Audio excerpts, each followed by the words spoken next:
Ladies and gentlemen, it's that time again. BIA Kelsey Live. Welcome to another weekly discussion of local media and marketing news and developments. I'm Mitch Ratcliffe, Chief Product Officer and Senior Analyst for the local on-demand economy at BIA Kelsey. And I'm joined today by my colleagues, Abid Chaudhry and Mike Boland. We're going to be talking about what's going on in local media and marketing. And I want to start off with Mike. First off, you did an interview with Andy Stoyer of Helpware. Tell us about it. Yeah, Helpware, interesting company. Andy Stoyer is also an interesting guy. He is kind of a veteran and serial entrepreneur in the local space. So Helpware essentially, it kind of brings together elements of consumer on-demand and enterprise SaaS. And that comes together in a service that lets companies kind of outsource back office operations, various tasks, which I'll kind of get into in a second. But the benefit is that they claim it allows businesses to operate a lot leaner because they can kind of tap into an elastic workforce that essentially scales up and down dynamically with things like, demand or seasonality. And it kind of pulls that off with it's assembled these sources of human capital and what they call helpers. And it deploys them as needed. And they specialize in kind of functional areas, and they're certified for things like Zendesk and QuickBooks, and they operate in a secure environment for things that are financially oriented or sensitive. But the interesting thing is, stepping back, outsourcing isn't new. They're not doing anything new there, but I think their innovation is they're packaging it in a more nimble fashion. So, for example, one of their products is called Helpware Now, which is $99 per month plus $18 an hour for some of these back office functions. And I kind of likened it to the Amazon Web Services of HR, because they are allowing businesses to scale up and down and not make kind of long-term fixed cost investments in full-time hires. But also the kind of SaaS-like pricing makes that attractive for fast-growing startups. And that's essentially who has really been the audience of Amazon Web Services, and likewise where Helpware is succeeding most. And in terms of job functions, they're, like I said, doing like everything from kind of customer support to accounting and data entry, transcriptions, another big one. But I'll close in saying one of the areas which I thought was interesting that they're among their services where the biggest future growth could lie is services for ad agencies or advertisers to do things like day-to-day campaign management or SEO. It's everything from like tagging images on Facebook for like a social campaign, which is currently something that's been done by ad execs or account executives or account managers. This allows them to kind of offload that lower value stuff and focus on like more high value customer facing work, for example. So interesting model. How would you compare it to Mechanical Turk, since you do bring up Amazon Web Services? Some of those things, particularly transcription is one they do. Mechanical Turk kind of struggles to express how you can use it. And they have about 550,000 Turkers working on it now, but this is a competitor, or is this simply a kind of a different direction? It's similar, I think, but it's a little more focused on some kind of refined back office things with like I said, the certifications. I think Mechanical Turk is kind of, anything you need done type of thing, which, does make it have more broad appeal and addressable market, but probably less focused, as you mentioned. They have trouble kind of saying what they do. Well, and you're talking about humans either showing up or working remotely and on an engaged basis rather than on just a piecework basis. Exactly. And interestingly, for Helpware, they're full-time employees for Helpware. So their challenge, I was thinking about this, must be that, to align supply and demand, because they have a certain amount of people in step function that they are bringing in as full-time employees to make sure they're busy for enough share of their time or hours of the day to essentially have a healthy margin on those full-time employees who they're paying, benefits, salary, et cetera, and then kind of doling them out on a piecemeal basis. What do you think, Abid? Is this the future? Well, I mean, I think it's a lens into the future. I think, to Mike's point, the challenge that still needs to be figured out is how do you make sure that you right size the organization as it's growing out, being a Helpware, being specifically, to make it so that they're not wasting resource hours and having people on the bench when they're trying to do this. And I mean, I'm not sure, Mike, maybe you know more than I do, but I'm not sure if it's going to be really hiring FTEs or if it's a matter of doing like an Uber type thing where they've got contractors or associates of the company themselves that can come on and off as needed. But then that comes back to the whole question of, well, what sort of back office functions exist that don't require some sort of institutional knowledge on a regular basis, right? Like, can you theoretically have one guy working for 1 week and then have another person for 2 weeks that has completely no knowledge of what the other guy was doing for the last week? You know what I mean? That sort of stuff comes to mind. It's a good point. I think part of the FTE strategy on their part is just quality control. And making sure they have those certifications, and then maybe like ongoing clients that might request the same person and develop a relationship. That could be it too. Yeah, and I think you're hitting on an important point. It's that knowledge, institutional knowledge, that allows people to fit in and drop out and come back and fit in, that is going to be important. Even Uber, I believe, is ultimately going to have to connect people to consistent drivers. The example I always use is you wouldn't want different drivers every day if you were speaking about confidential information on the phone in an Uber. And you might want somebody. I would be remiss not to point out the local angle here, which, if it's not already clear, is that, like I said, this has resonated with startups for the same reason. I think small businesses who are they have cash flow challenges, and right. to be able to hiring someone is a big deal in terms of the learning curve, the salary, benefits, and all that. This seems like it would be something that would be fitting to a lot of small businesses because of its nimbleness to be able to have like an as needed or on demand type of kind of back office help. And that pricing, I think, makes it tenable for not only fast growing startups, but for the same reason, small businesses. So I think they might take it in that direction. Right. Well, so let's move on to the next story. This was a headline from TechCrunch. Facebook, Amazon, Google, IBM, and Microsoft come together to create historic partnership on AI. So the news is that there's a new industry alliance around self-governance of AI and the development of best practices and ethical guidelines for the use of AI. The fact that Facebook, Amazon, Google, IBM, and Microsoft have agreed to collectively work on this and share information is an important step forward. But I would really contest the idea that this is a historic partnership. It doesn't include Apple. It doesn't include Viv, which I believe is going to be an important player in this space, a number of others. We've had industry alliances like this all through history. The one that I always point at was the Advanced Computing Consortium back in the early 90s, which was supposedly going to change the world and lead to what we now call cloud services. But it took another 20 years anyway. And are we at that point now? Are we literally looking at symbolic announcements that seem to be driving the industry forward, or are we looking at real progress here? So what do you guys think? You, Ovid? Yeah, well, yeah, I agree with the whole idea of like using the term historic. I think is a bit much because these consortiums come and go, and the ones that are historic are the ones that people still remember. The ones that aren't, I mean, there's so many that go by the wayside, right? But I mean, I think it's a good idea. And the reason why I think it's a good idea is because we're in this interesting gestational period for artificial intelligence where it's out there in little pieces here and there. Consumers are slightly getting a flavor of it, whether through Siri or through some sort of messaging there is a flavor of uncomfortableness. There's a flavor of sort of, I don't know what this is. It kind of freaks me out. And I think the whole idea of this consortium project or this initiative is to make it so that non-AI organizations, non-tech organizations, activist groups, folks from nonprofit sectors and from people from the academic world that are thinking about the ethics of artificial intelligence, they can all come together in a common sort of voice and talk about these issues as they arise from the consumer perspective.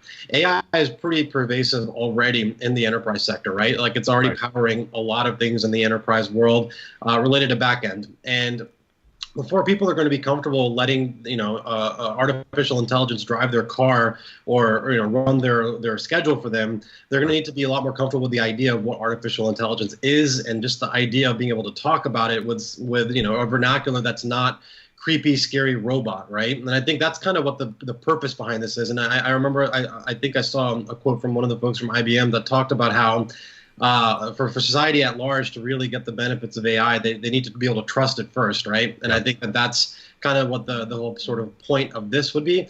Whether it's historic or not, let's see. I mean, let's get some large Chinese and non-U.S. companies on board and then see what happens. But I hadn't thought of that. This is mostly a PR play. I hadn't thought of that. It's winning hearts and minds to that kind of knee-jerk reaction to AI. Yeah. But I also thought that the first thing that jumped out at me was whether or not this is going to be something in name only or a boondoggle, or actually they work together towards common standards, common terminology, all that. But really, if you look at these guys, and yes, you're right, Mitch, Apple is glaringly missing from this list, as is Viv and a few others. But if you look at this list, the degree to which AI is going to be a driver of future value for each of these companies, like with IBM, it's probably pretty obvious with Watson, but Google is one that I always look at with like a little lesser known kind of AI implications. So as Google, we wrote a paper about this last year. It's trying to transition to a world that is more app-based and essentially counterbalance the reduction in search volume from people spending more time in apps. And what that involves to do that are tools that possess what I call the 3 Ps. So being push-based, being predictive, and being personal. And that's all about AI. And it was really central to nearly every product announcement that they made at Google I/O a few months ago. And that includes Google Assistant, which is formerly Google Now, Google Allo, which we talked about, I think it was last week or 2 weeks ago, and then the Knowledge Graph, which is increasingly present in search results, all about AI. Google Tango, its augmented reality project, is all about computer vision, which is rooted in AI. And I think it's also interesting to know, we talked last week about Microsoft HoloLens. That's also augmented reality, which again is very rooted in computer vision and AI. I think I'm starting to drown in alphabet soup here because it's AR and AI. But anyway, so Microsoft also has Cortana, so it's kind of presence on that list. Sure, makes a lot of sense. And Microsoft's Satya Nadella said that they're hanging the whole company's future on AI in terms of Office 365, Dynamics 365, and you'll see it propagate through all the Azure services as well. Yeah, and the thread among these companies, I guess IBM notwithstanding, is they're all big on personal assistant apps, which of course are so AI-centric. You have Cortana, you have Amazon Alexa, and Google Assistant, formerly Google Now. And that's another reason why Apple's missing here, because of Siri. But sometimes Apple's just too cool for school. So it's not a huge surprise they didn't join here. Well, how long is it going to take for people to feel that they're not talking to creepy robots? That's, I think, ultimately the question. And so, when I think back, to use another example from the ancient past, Telescript, which was General Magic's technology for the first agents on the net back in 93, 94, there was a $4 billion effort with Sony, AT&T, General Magic, and several other smaller companies working on this, and it just blew up. And it put agent technology back 5 or 10 years because no one trusted it, because so much money had been put into it. Are we at the point right now where AI is still the full implications are hypothetical, and we really need to do a lot more marketing and making people comfortable just to get to that level of expectation that things will be smart? Or is that going to be creepy for a long time?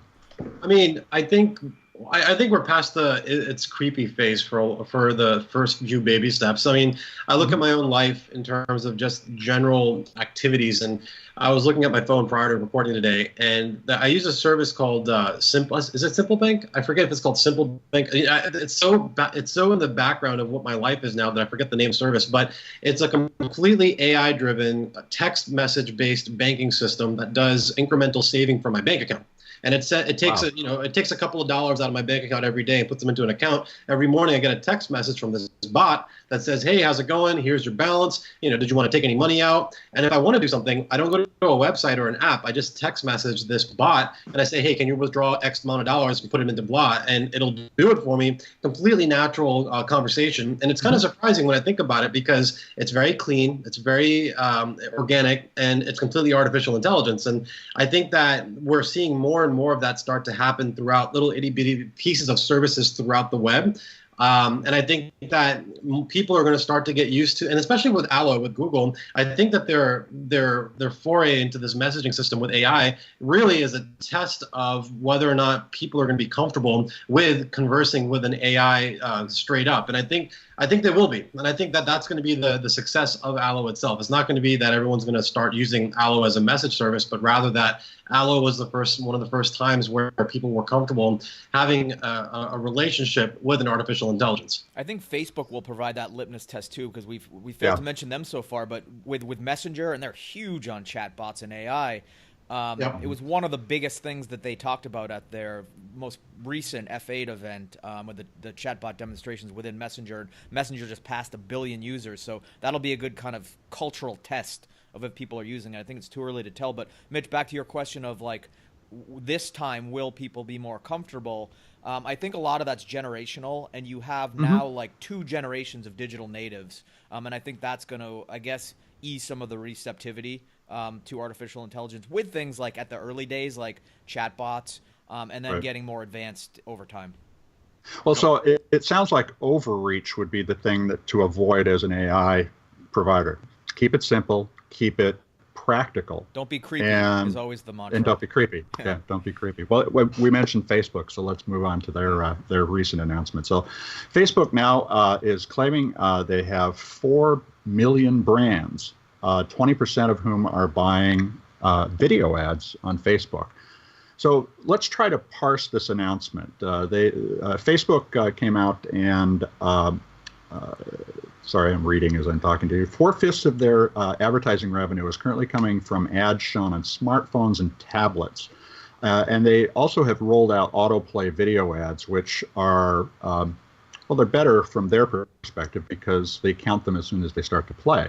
But the video advertiser may be looking for a click-through, and that's a different metric than the one that Facebook is touting with this announcement. First off, 4 million brands, is that a realistic estimate? What are we really talking about here? So 3 things jump out at me here, and the first one is just that. The 4 million advertisers, and for some perspective here, that's growing pretty quickly because I think it was March they announced 3 million. And the thing is, and at that time, they didn't say it in this announcement, but at that time they said that was mostly small businesses, which has a lot of implications for small business advertising. And I did the math when they announced that, which means that Facebook now has the largest penetration in SMBs, not necessarily in dollar market share, but the biggest penetration among SMBs in terms of paying advertisers. The second thing that jumps out is that 20% now are using video, and that aligns with Facebook's aspiration to make the newsfeed more multimedia rich. They've been talking about that a lot lately. And then number 3, the number of advertisers setting up ads on mobile, like they're actually setting up the campaign and the copy and the creative on mobile, which tells me 2 things, which is 1, Facebook's tapping into the millennial business owners and the digital natives I mentioned earlier. And then also they've really made it dead simple. And I think that's the point that's most important. The common element of all these factors all relate back to Facebook's success factor for why they're getting so many advertisers and why they have the deepest penetration among all providers for small business advertising, is they've made it dead simple to create. And that's been a mantra in the local space for years. Keep it simple, but no one actually follows it. And I think Facebook has finally just kind of nailed that and executed it.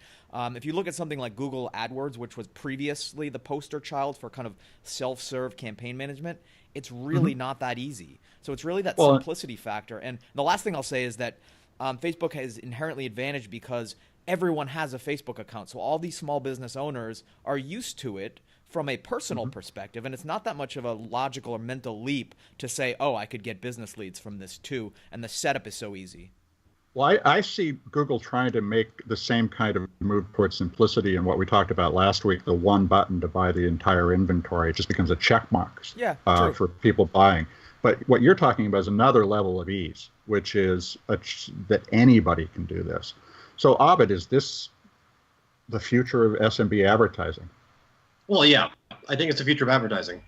I think that, I mean, the combination of what you just said with the whole one button thing with Google, but more importantly, with the combination of people just using their mobile devices and rich media so much more often than they have anything on desktop, I think Facebook's definitely onto something. And it also makes more sense if you start to think about the shift that's taking place right now from advertising and marketing online being a very search-oriented, search-anchored type mechanism to being what we're now seeing as much more of a discovery-based paradigm, right? For just serendipitous discovery of content that might be interesting to you because we know everything about you. We're going to target and do really heavy targeting about who you are in your feed. I think that's right up Facebook's alley, and they're going to catch the wave. And honestly, at this point, if you're a major tech company and you cannot provide your service through a mobile device easily, then you're really far behind as it is. I mean, you can create Microsoft PowerPoint documents on your smartphone now. So if you can't create a Facebook ad, then I don't know what you would mean. I don't know what Facebook would have been doing, right? Well, and in fact, 40% of Facebook advertisers have done this on their phone now. Yeah. There you go, right? Yeah. Now, this also, Abed, what you mentioned aligns very much with the mobile forecast, which I just finished all of the devising the numbers, and it'll be out in a few weeks. And like the last round of forecasting, we of course do it 2 times a year. Like the last round, the fastest growing share of mobile ad revenues is coming from native social ads. So those are essentially ads that are natively integrated into feed-based scrolling interfaces of things like Facebook Newsfeed, Instagram, and others. And that very much aligns with what you said from a user perspective. The serendipity, the ad targeting, the ad placement, it's really taking over and chipping away at traditional formats like traditional banner ads, which are just not resonating, especially with millennials. And even things like search, which still are effective, native social is really chipping away at that because of the success that Facebook, Instagram, Snapchat, that they're all having with that more natively integrated and targeted type of kind of serendipitous brand experiences and ads and things like that. Right. Yep. Well, so we also have a sneak peek at LCM, Local Commerce Monitor 20, which is our survey of small businesses that's going to be coming out in the next few weeks in terms the initial releases. So for media used for advertising and promotion and for social, media used for advertising or promotion in social. Facebook, 45% of our respondents say they are using Facebook as a marketing tool. This is not paid advertising. This is using the news feed and attempting to influence people there. But 25%, and that's 5% higher than Facebook is reporting, say that they have purchased Facebook ads. Those are the number 1 and 2 channels for small business, according to our services. LinkedIn comes at just over 24%, Twitter at just under 24%. And we talked about Snapchat. They're way out on the curve at 4.1% right now, but I can certainly see how that environment, especially with the new glasses coming out, might change pretty radically over the next few years. They're mostly tapping into brands at this stage. Yeah. Now, right. So what's our advice? If you've got a marketing budget today and you're looking at how to use it as an SMB, medium-sized SMB, let's say, where would you put it? I mean, obviously, it's going to be vertical dependent, but how would you be using Facebook, and how would you use it today? Well, I think to start off general, it depends on the advertiser, the campaign goals, all that kind of stuff, but also, where are your users? I think doing research into does your user base, are they big on Snapchat, Facebook, and sometimes it's across the board. Right. But I think that just maybe an obvious statement, but that's where I'd start. Targeting. Yeah. I think targeting is right. And I think on top of it, just good old-fashioned presence and promotion, right? So start with making sure that you've got a baseline presence wherever, like Mike said, wherever your customers might be. And, that might mean a really robust Facebook page and a service to monitor and track that and to develop it. Or it might mean a really basic website. And then on top of it, some sort of awareness tool and lead gen tool, right? So that might be... whether if you're based on your category, if your customers are the ones that are on Facebook most often, then coming up with some Facebook ads versus going after and chasing leads through some sort of search ad, right? And so, I think honestly at this point, it still goes down to presence and promotion and finding out what that means for your advertiser category. Another thing I'll add, in addition to where, I think the question is also how. And what I mean by that is, content marketing is hot right now for a lot of reasons, but it's resonating with some of the millennials I mentioned earlier for whom traditional advertising is something that they just don't trust. So I think that's one of the reasons why I mentioned the native social ads earlier. None of us actually trust. Yeah, well, that's true. Yeah, that's true. I guess it's not generation specific. Let me speak for my generation for a moment. But I guess what I mean by that is that ads that come across as kind of being more genuine, or not ads, but just content. Like if you're a bar, talk about like what were the last 10 like bourbons that we sold last month. Things that are just more kind of like content oriented that people are interested in, and by association your small business or brand is associated with it, but not necessarily, hey, we're having a sale this weekend, like, just that traditional kind of marketing speak. Stay away from that. Yeah, right. We're beginning a project which I won't disclose yet, but that goes into a vertical that will be very interesting to talk about this, and we'll be releasing in November. So what I hear here is there's 4 things to keep in mind: targeting, consistency, that is, you've got an editorial cadence, commitment, you don't give up, you stick the course, and the way that you stay on course is to use metrics to adjust.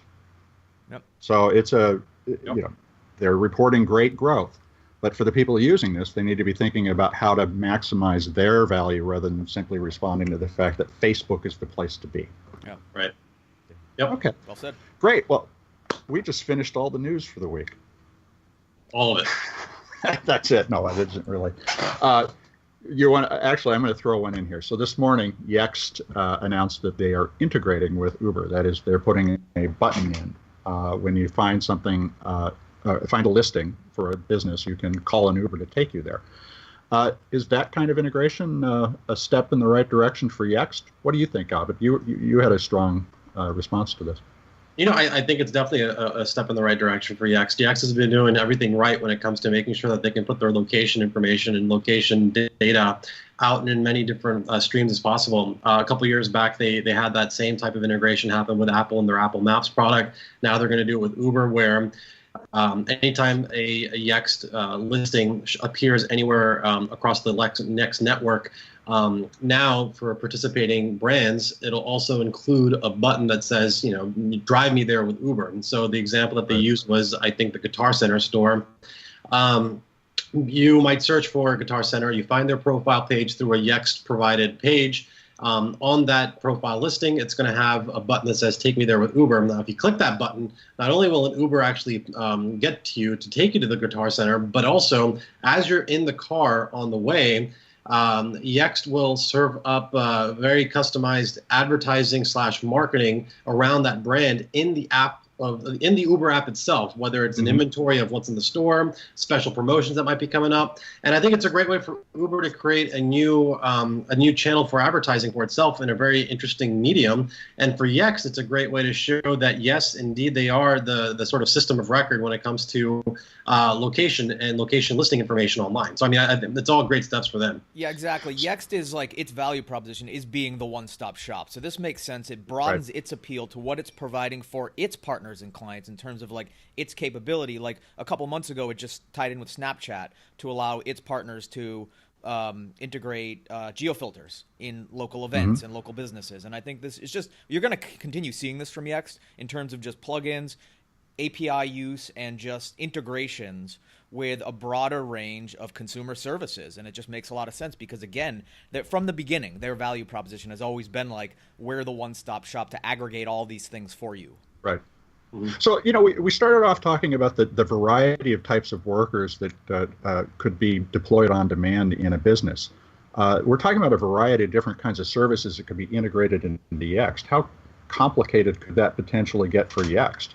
Is that one of their major limits to scale? Is their ability to integrate and in a useful way put all of that information into one of their listings? Well, they're trying to reduce. We're not talking about just Uber. They're trying to reduce complexity for their kind of partners and clients from having to do all those things on a one-off basis. So I think by having more there, it's complicated for them, but they're reducing complexity for their clients. I agree, but there's a lot of work in reducing complexity. Is that where we see a potential risk for these guys? I think that there's always potential risk in there, but I think the risk is also more related to making the right decisions around what integrations need to take place, right? The mechanical integrations can definitely take place. So you can have a web browser with 8,000 toolbars on it, right? But the fact of the matter is it's more a matter of what's important for the user experience, to Mike's point, and making it less crowded and more of a simple process. And so the challenge, I think, ahead of Yext is making sure that of all the partners that approach them saying, hey, we want to put a button on our listings as well, how do they say no and how do they say yes? And I think that's going to be a big challenge for them in terms of risk. Yeah, good point. Yeah. Well, as we pointed out, the news never stops. We just added in, but we are going to stop now. So thanks, everybody, for listening this week. Do remember that we have the BIA Kelsey Next conference coming up in December in Boston at the Royale Restaurant and Nightclub. It will be a very different BIA Kelsey experience, let me tell you. We're taking over a bar. And we'll be back next week with more conversation about the local media and marketing environment, and we'll have a guest, but we won't tell you who yet. Talk to you next week, folks. Take care. Bye.